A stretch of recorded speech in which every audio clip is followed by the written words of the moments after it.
All clear? Yeah. Okay.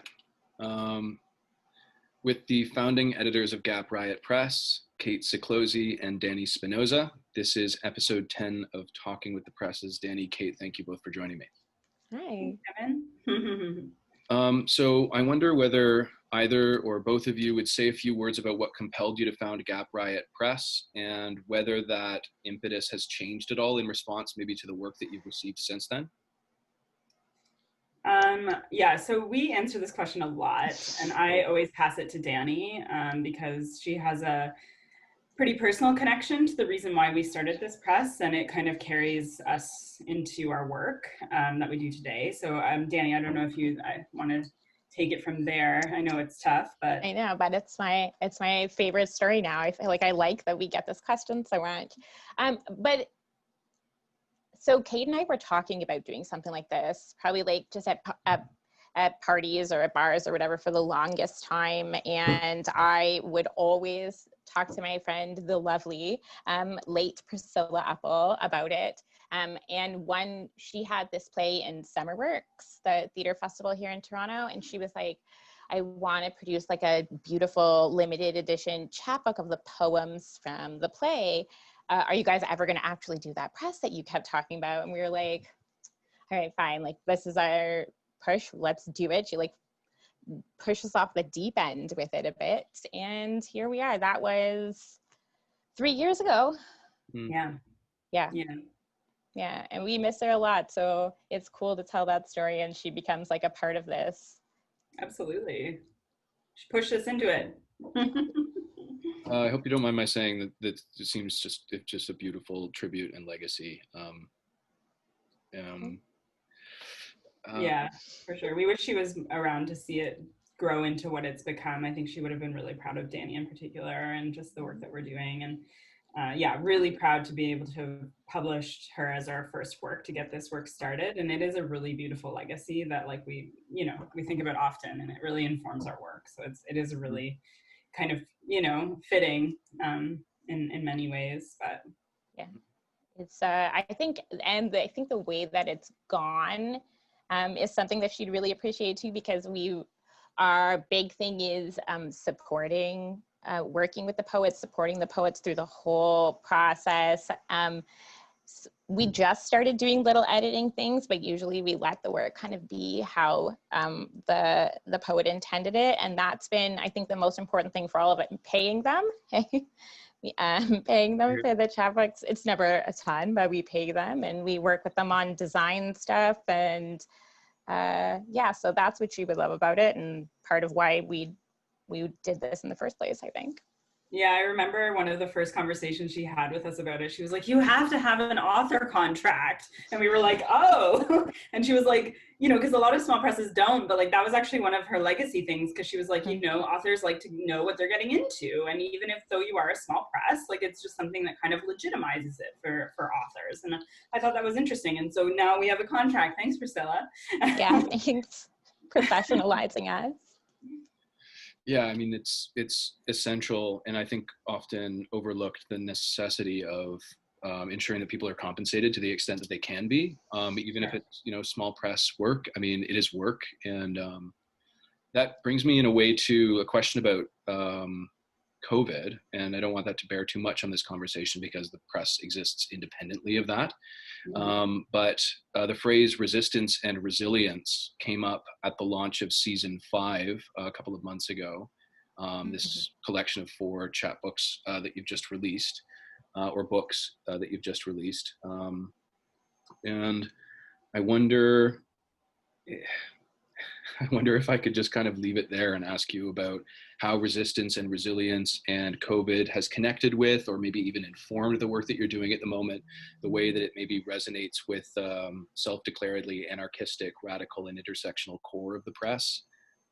Whether there were things that were unexpected that have come up. Like, what's this experience been like for you as a press?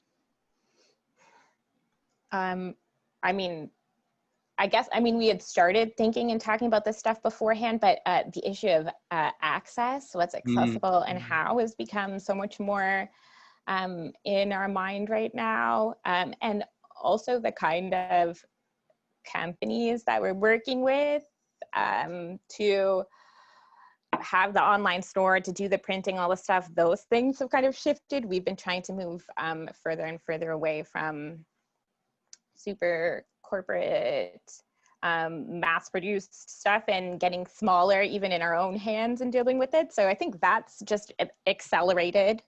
I don't know. What do you think? Yeah, no, for sure. I mean, I think we've always kind of had this mandate of being a community produced press. Like, it's not just about Danny and I. And yeah, like, especially in the last year, like, you know, we run with an independent printer who works out of his garage. And this was one of the only projects that he had this summer because of COVID. You know, we also were able to support an independent editor and an independent artist to work on one of our books. So we really like that kind of mutual aid, anarchistic kind of spirit to our press. Like, it's not just about us putting stuff out there and centering ourselves. It's about centering the voices of others and bringing as many people together in this work, because that's how collaboration happens. But I think also, I mean, COVID is one thing, but I mean, the other global crisis that we're into, obviously, is the long overdue call for racial equity. And so I think resistance and must go hand in hand with building a more just and equitable world. And that begins with publishing for us too. And so we've been really careful in the last while to just kind of plan for the future and understand, as white women who publish, how we can, you know, learn from, learn from our authors, but learn from what's going on in the world and respond to it. Like, we have this ability and this responsibility to respond to the world with our press. And so, you know, we're taking some time to really just understand what that means and how to bring even more people into the fold so that it becomes this really inclusive space in the way that it should be. Amazing. I've never been as conscious as I am at this moment of like working through a corporation, namely Zoom, in order to conduct these interviews, as I am at the moment. All right. I guess we'll have to countenance that and move on to the extent we can, but it's definitely something to keep in mind. Yeah. I guess it gets a bit difficult in an online platform because there aren't sort of small businesses that work in that domain. But I wonder if you'd say a few words about, you mentioned printing the books with somebody who works out of the garage, other ways in which you incorporate local artists and with this sort of communitarian or communal energy that seems to characterize the press? Yeah, I mean, I think that, oh, go ahead, Danny. Well, I just was thinking about that so much today. This is off topic, but it's going to bring us there. Don't worry. I have this dream. Kate and I both separately and in our hearts together have this dream of like slowly withdrawing from the world and becoming these like self-sufficient ladies in the forest, like with our little commune situation. And so I plan it like every time there's downtime in my life, I'm planning this commune. And the thing that always gets me is like, and then where do I get the internet? And how do I, where's my, like, what small, I'm going to get an Etsy laptop. I don't know. And then it's harder, right? The tech side makes it a lot harder. And I also think that's why it's so important that we start thinking about learning more about how this stuff works and seeing what I'm not saying Etsy a laptop, but I'm saying on some level, like even just getting into learning the code, learning how the SEO works, anyways, okay, now I'm going to get ranty about it. Yeah, there, girl. You're welcome. I think it's important, and that's why Kate and I have been talking so much lately about making the things that we make with the press smaller runs, more handmade things to try and I don't know, balance it or just find other ways. Yeah, no, for sure. And I mean, yeah, I think that the whole crisis with people kind of being unemployed and not having, you know, it really highlights like the luxury of being able to do this work, but also that like not everyone has that access or that ability or that privilege to do this work. And so I just think even more and more, I think Danny and I, it's also kind of a convenient way that we've structured our press because we both have full-time jobs. We don't have time to really do the nuts and bolts that other presses do in terms of printing. And like, we ain't no Kyle Flemmer up in here. Like, we can't be doing all of that beautiful, crafty stuff. Like, I mean, we would love to, but we just don't. And I know that he is strapped for time, and that's his business, you know? But but we built this model such that we can invite people in, and it also just allows us to do the work. Do you know what I mean? And so it's not just about being collaborative, but it's about staying sane for us and really like not being burnt out by the work, because we publish quite a bit. It also allows us to publish. We publish what, 6 to 8 books a year, which is pretty a lot for a chapbook press, and so it allows us to kind of expand our reach without being burnt out or like, kind of pulled asunder by all the exhaustion that comes with this work. And so it's kind of part convenience, but also part that kind of collaborative, spirit, I would say. Many hands make light work. Exactly. And more interesting work and more supportive work, Mm-hmm. And on that point, I also wanted to acknowledge designer and illustrator Stacy Schmidt, whose biographical note online reads, in its entirety, Stacy Schmidt prefers images over words, enough said, which I thought was great. And noticing that the cover of Abby Miner's Real Words for Inside was designed by you, Danny, and typeset by Kate, one gets the sense that the three of you, Stace, Kate, and Danny, do a little bit of everything. Speaking of many hands making work light, I wonder if you'd say a few words about your respective roles at Gap Riot and how, although you've touched on this a bit, how those processes synthesize. Yeah, that changes. I don't know. We can. It's different every time. Yeah, we get asked this a lot too. I mean, one of the things you have to understand is that Danny and I are basically like attached and the same person. And so what one brain does, the other responds, and likewise. And so we're able to just kind of have this really symbiotic relationship without really trying. I know, be jealous. We're very lucky. But like so we don't have set roles. Like Stace is no longer really doing a lot because she has a full-time job with her own graphic design stuff. So she helped us with our original logo and some of the original cover designs, but it's also allowed Danny to get really, really keen on the old Adobe suite. And so she's been really like leaning into a lot of the book design stuff, but we generally try to switch it up so that we can skill share and do what we need to do at any given time. So generally we just kind of go season by season, and maybe, Danny will typeset and design, and I'll take on more of the communication and the editing and that kind of stuff. And so we just kind of swap out our roles, and we don't really do it in any kind of formal way. We just kind of do it, and it just works like that. Yeah, I think this time I did a lot of the typesetting stuff, and then last time, Kate, you did almost the whole thing of typesetting and the cover. So yeah, and it also depends on like what our respective workloads are like at that time. So like if it's marking time, then I'm hiding. I'm like, basically you can't reach me. And then Kate will take over. And also Kate is much better with talking to people, the business correspondence side of things. She writes a beautiful email. Yeah, Thank you, it's invaluable. I mean, when you're constantly in communication. Kate, I wonder, do you have like a go-to sign-off? I mean, best regards, warm wishes. I mean, how do you go about that? Is this like a heated debate, Kevin? I know. That is like going on like in the back of my mind / like everyone at work is like, they're always like it's like a subject of a heated debate. I also heard the other day that people, according to research, thanks does the best, but I hate thanks whenever possible because I find it so trite and like empty and ingenuine. So my favorite sign off is yours in the work. Because I know, and it's generally like when I'm talking to small presses or when I'm talking to people doing like breaking shit down and being resisting and all of these fun things, and I like, it's the work and I'm yours in it. So that's my favorite, but I like all my best or all best as a generic one. I don't know. What about you, Danny? What do you usually do? Oh, I fly by the seat of my pants. It's I don't have one. It's just usually it's cheers lately because I feel like I need it. Yeah, cheers is a good go-to. I like a real unique one for each email. I like to cater it as much as I can. I'm not paying attention actually if it's just cheers. Yeah, it's true. You're like quick about it. Yeah. I mean, I guess we like modulate our thanks maybe sounds trite because, humans aren't supposed to interface maybe necessarily through technology. I know. Tons of voice and this sort of thing.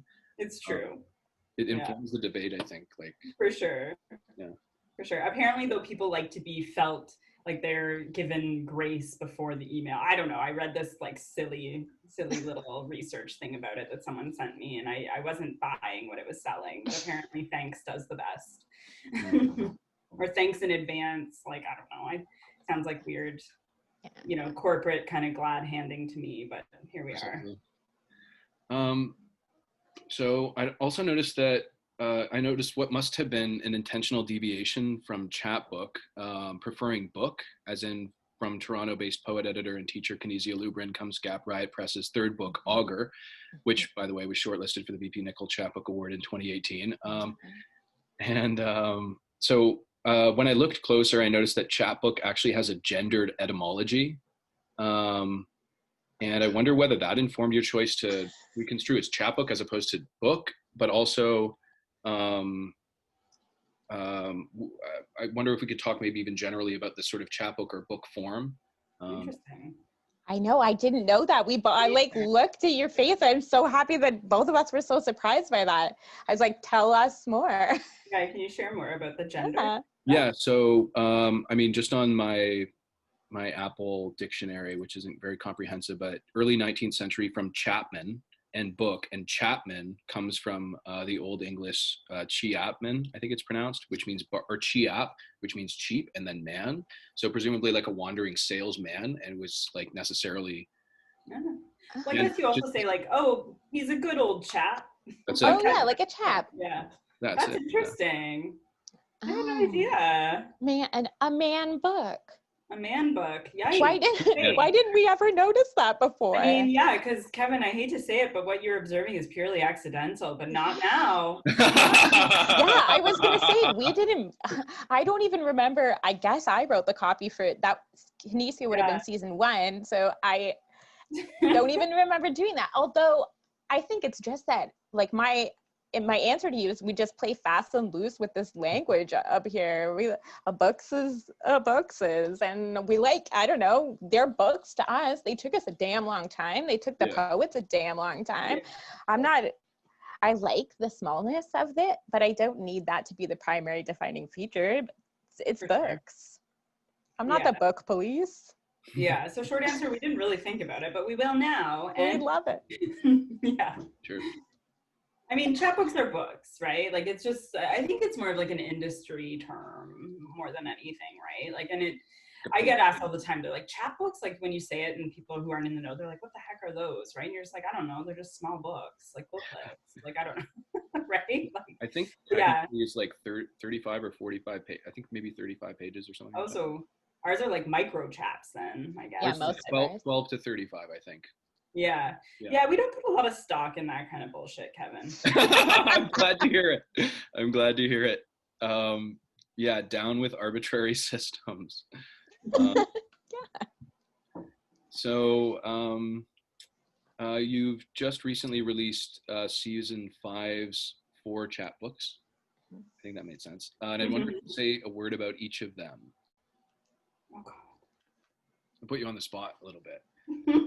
They're all great. Yeah, they're all great. Really, really great.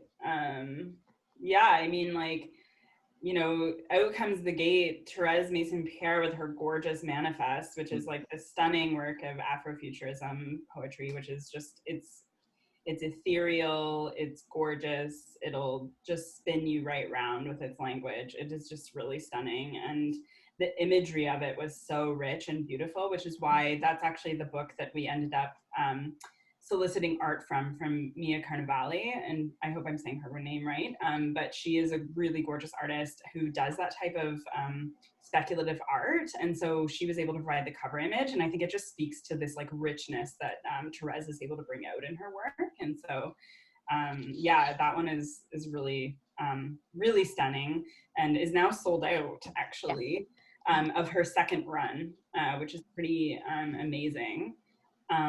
We also have Zoe Morris's A Performance of My Ecstasy, and their work, it's their debut collection. It is stunning. It is based a lot out of personal experience with their experiences as a sex worker.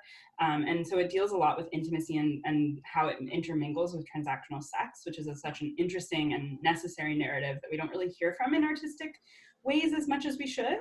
And actually they put together such a gorgeous video performance, a multi-vocal video performance in our season 5 video launch. So check that out if you haven't seen it. Danny, did you want to take it over for the next two? Yeah, the two, because we were just talking about typesetting, I'll say the two banes of my typesetting existence, the hardest books in the world to typeset. So Ashley Hines' Entropy, which is like this beautiful, it's like the breakup poems of projective verse. It's like they're so beautiful and personal and like raw, and they sprawl all over the page. They're gorgeous. And then Franco Cortez's Of Fathers, which is about bodies and etymology and language and squares. And yeah, they're fabulous, but they did take me just like freaking a million years to typeset. They were painstaking but beautiful. Yeah, I was glad to not be on that. Well done, carefully concomitant to the amount of energy and thought that goes into the writing, you know, like having spoken recently with Andrew Steves of Gap Press. Baseline Press operates out of this city here, I'd say London, Ontario, but I have to put sort of inverted commas around it. Like Karen Schindler likewise putting in as much or more, well, not more, but, you know, trying to meet poets with the amount of energy and attention and care they put into their work with things like typesetting. So hats off to both of you. Mostly with Danny, let's be honest. That was well, I did a lot of the inside work, and then Kate did most of the painstaking outside work, which was using sealing wax to seal closed Franco's chapbooks. That's right. You did like a million. You were like burning yourself for the cause, for the work. I was determined. Yes. Yeah, we try to do like one kind of handmade component, you know, on some of our books, and yeah. So this year we chose Franco's book, and we just kind of sealed it with this really beautiful like wax seals that you have to rip open, because Danny and I like ripping open books, or making our readers rip open books, I should say. But we like it too, and we think it's a fun way to interact like with the book object, which I think is a really fun thing about small press in general. Small presses, you know, tend to be really conscious of how the book is produced, and can get really creative. Like, again, like I'm sure as you know, like Kyle Flemmer does that work. Also, Michael Castile's of Puddles of Sky Press is really impressive with some of the stuff that he does. And so it's really kind of fun for us a fun way for us to get our hands dirty. And we're kind of looking more to do that type of, you know, stuff when time allows, because it really just is that kind of indispensable hand to object care that, you know, that we really like not mediated by technology or a screen, but really just getting our hands on the actual books and showing that kind of care, like you said, Kevin. Here. And with that, I'd encourage those in the audience to detach from their screens at this point and then to order the books. So with Kate Ciclosi and Danny Spinoza, this has been episode 10 of Talking with the Presses. Thank you both very much for this conversation. I really appreciate it. Thanks, Kevin. Bye. Bye.